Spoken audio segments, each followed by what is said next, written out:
Juan, el profeta de Jesús.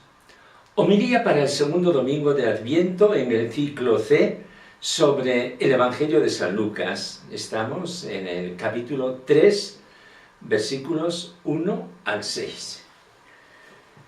Escuchemos primeramente, hermanos, el texto sagrado tomado de la Biblia oficial del Episcopado Español.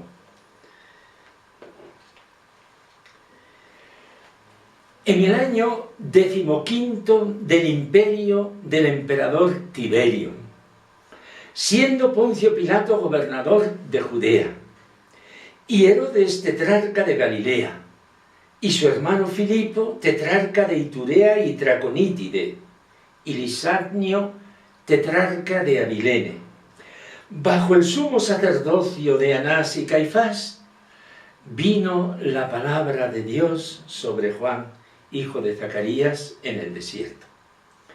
Y recorrió toda la comarca del Jordán, predicando un bautismo de conversión para perdón de los pecados, como está escrito en el libro de los oráculos del profeta Isaías.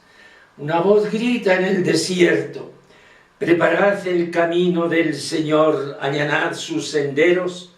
Los valles serán rellenados, los montes y colinas serán rebajados.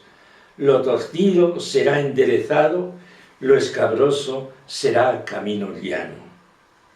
Y toda carne verá la salvación de Dios. Palabra del Señor.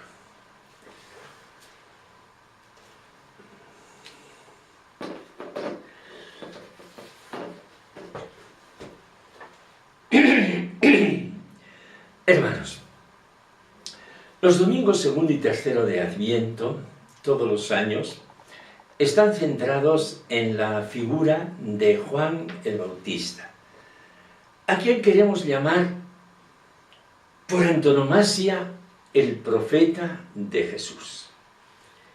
El Adviento es riquísimo, exuberante, en textos variados, para abrir los ojos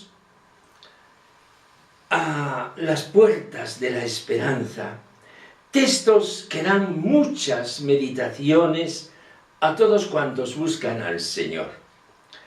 Nos centramos en el pasaje de Juan el Bautista, la presentación que de él hace el evangelista San Lucas, que concluirá el domingo que viene, tercero de Adviento.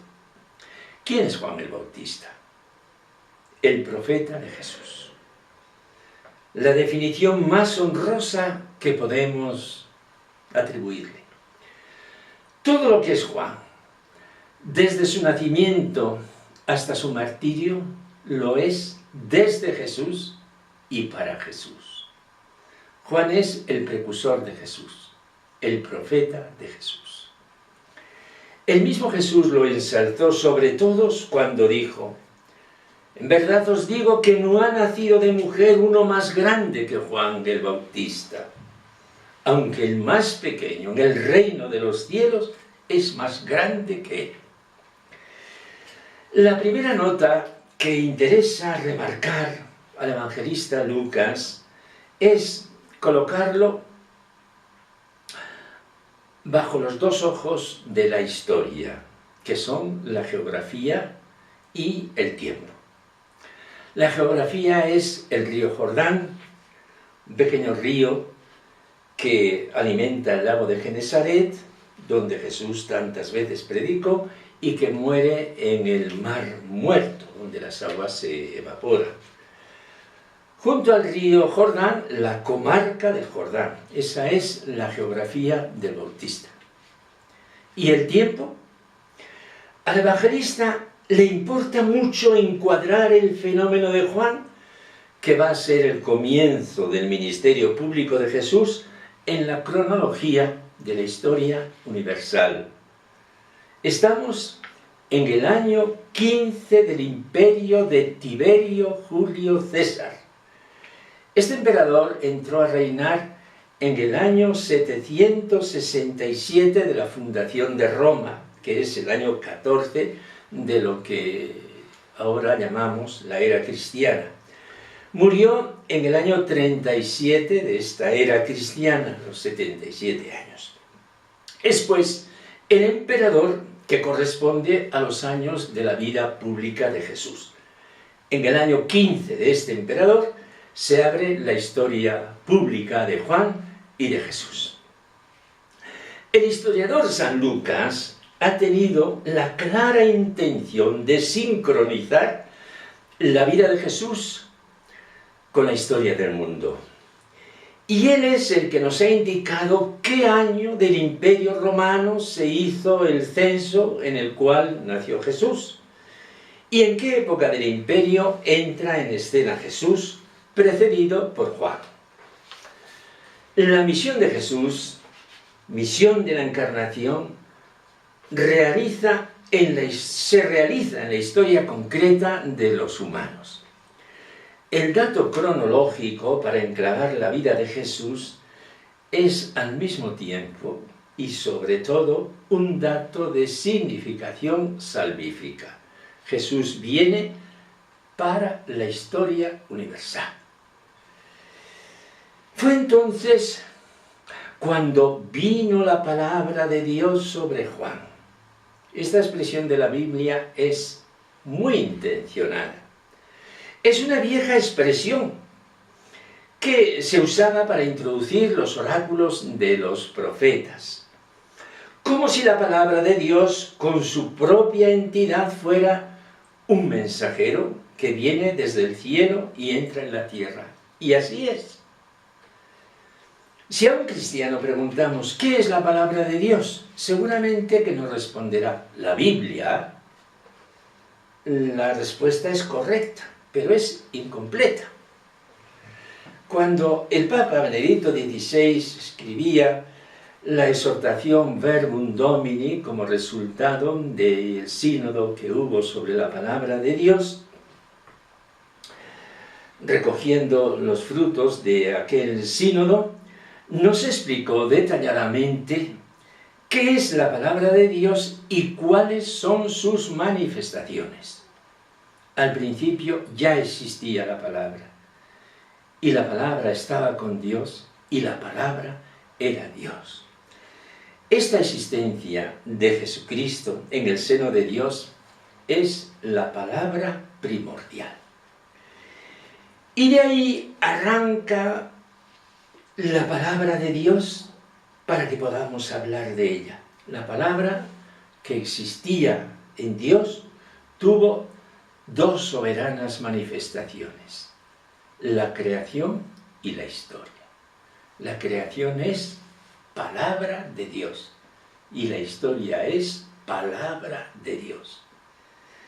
Palabra que vino a los profetas en su momento. Palabra que vino a los sabios de Israel.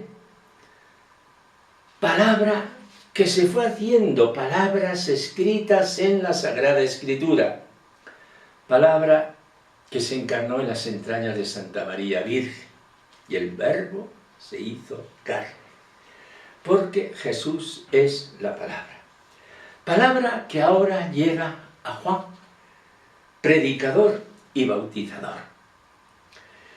El evangelista San Lucas, para entender la misión de Juan, cita un oráculo del libro del profeta Isaías. Y en este oráculo solemnísimo y consolador se nos dice: y toda carne verá la salvación de Dios.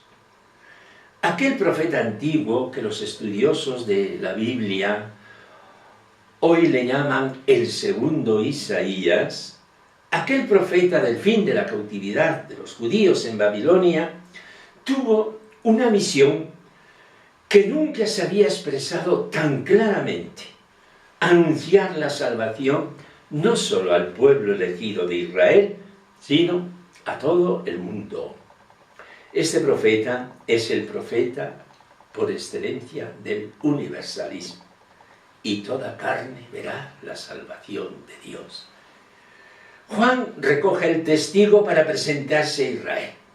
Su misión es esta: presentar a Jesús como el fin de la historia de Israel, como el Salvador del mundo entero. Su oficio con Cristo se reduce a esto: preparar el camino del Señor. Dios está llegando. Definitivamente Dios está entrando en la tierra. Juan es destinado para preparar los corazones para que reciban al Mesías. Para esto predica y para esto bautiza.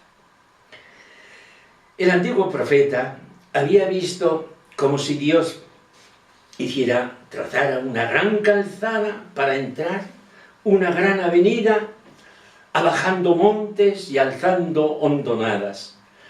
La antigua imagen la entendemos en un sentido moral de conversión.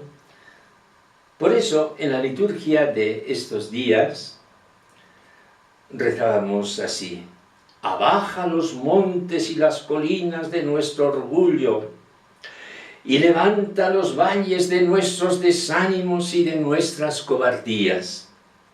Aquel antiguo profeta de la vuelta de la cautividad llevó un mensaje increíble de consolación, de seguridad, de perdón. Ninguno antes que él había hablado con tanta ternura del amor universal de Dios. La creación entera era preámbulo de esta historia maravillosa y nueva que Dios quería hacer, y no solo con Israel, sino con todos los hombres, y toda carne verá la salvación de Dios.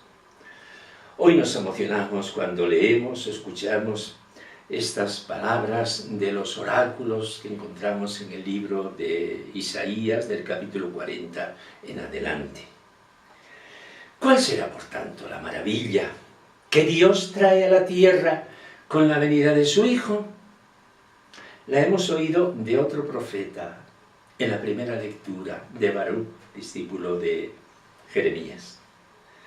Jerusalén, despójate del vestido de luto y aflicción que llevas y vístete las galas perpetuas de la gloria que Dios te concede, porque Dios mostrará tu esplendor a cuantos habitan bajo el cielo. Hermanos, este es el panorama que Dios abre ante nuestros ojos. Está dicho con el lenguaje poético de los profetas, que bien fácil es de entenderlo. Si Dios vino en la encarnación de su Hijo, definitivamente se ha hecho nuestro Dios, nuestro hermano. Queremos que su presencia nos transforme. Por eso concluimos con la aclamación, la súplica constante del Adviento: ven, Señor Jesús. Amén.